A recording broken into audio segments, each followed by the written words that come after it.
Hey guys! So alam nyo ba sa mga nag-inquire dito sa business ko, ang lagi nilang tinatanong sa akin, legit ba yan? Baka scam na naman. Honestly, I completely understand where you're coming from. Kasi ganyan din ako bago ako nag-start.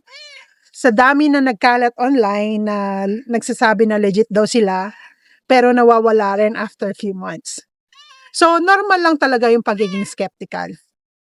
Marami na rin akong beses na scam noon, kaya alam ko yung feeling ng takot tsaka yung pag-aalinlangan. Alam ko yun. But here's what I realize. Kahit ilang beses akong nadapa, hindi ako tumigil sa paghahanap ng isang legitimate opportunity na pwedeng makatulong at magbigay ng additional income. At mas magandang options para sa future ko. Doon ko nga ito natagpuan kasi di ako nag-stop eh. Kung tatanungin mo ako kung bakit ko nasabing legit tong business na to, simple lang ang sagot ko. We file taxes every year. So, nagsimula ako last year. And this year, nakapag-file ako ng taxes kasama yung income at saka yung expenses ng business na to. So, sa loob ng maraming taon, normal na sa amin yung nagbabayad ng around 3.5 sa taxes.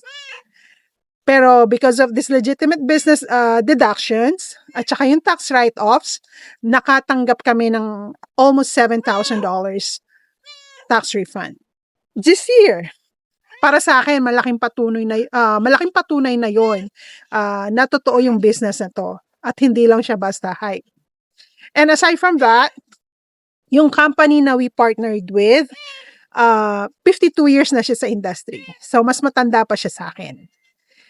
Global company to na nakatulong sa thousands of people, iba't ibang nationality around the globe.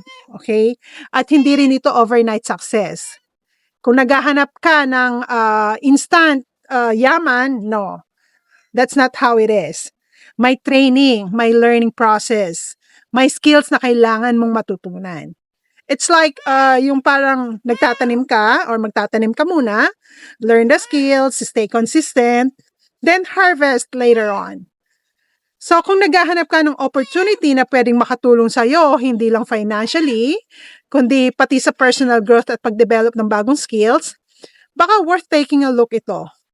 So send me a message and I'll gladly share the same free video na pinanood ko bago ako nagsimula.